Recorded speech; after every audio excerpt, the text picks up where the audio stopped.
ఇక్కడ ఫాలో అవుతున్నారు. వాళ్ళ నేమ్స్ ఖచ్చితంగా లిస్ట్లో ఉంటాయండి. నేను ఎవరిని వదలను, నేను అదే చెప్తున్నాను. నేను ఖచ్చితంగా ఇస్తున్నాను. అండ్ ఈ శారీ గురించి చెప్పాను కదా, అమ్మవారికి కట్టించిన శారీ. చాలామందికి అమ్మవారికి కట్టిన శారీ కట్టుకోవచ్చా అంటే యా, కట్టుకోవచ్చండి.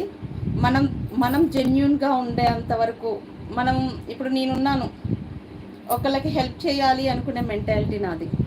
అంతేగాని ఒకళ్ళు ఎదుగుతున్నారని లాగే మెంటాలిటీ నాది కాదు. అలాంటి వాళ్ళు అమ్మవారి చీరలు కట్టుకొని ఒకళ్ళు బాగుపడుతుంటే ఏడ్చారనుకోండి, అమ్మవారు ఊరుకోరు.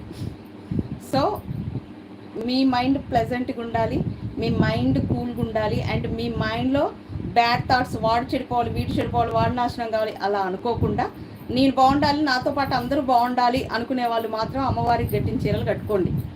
అలా కాకుండా ఎవరు పడితే వాళ్ళు కట్టేసుకొని మాకు మంచి జరగలేదు, కట్టుకోకూడదు, చెడు జరుగుద్ది, కీడు జరుగుద్ది, ఇలాంటివి నమ్మకండి. అమ్మ ఎప్పుడూ అందరినీ బాగా చూసుకుంటుంది.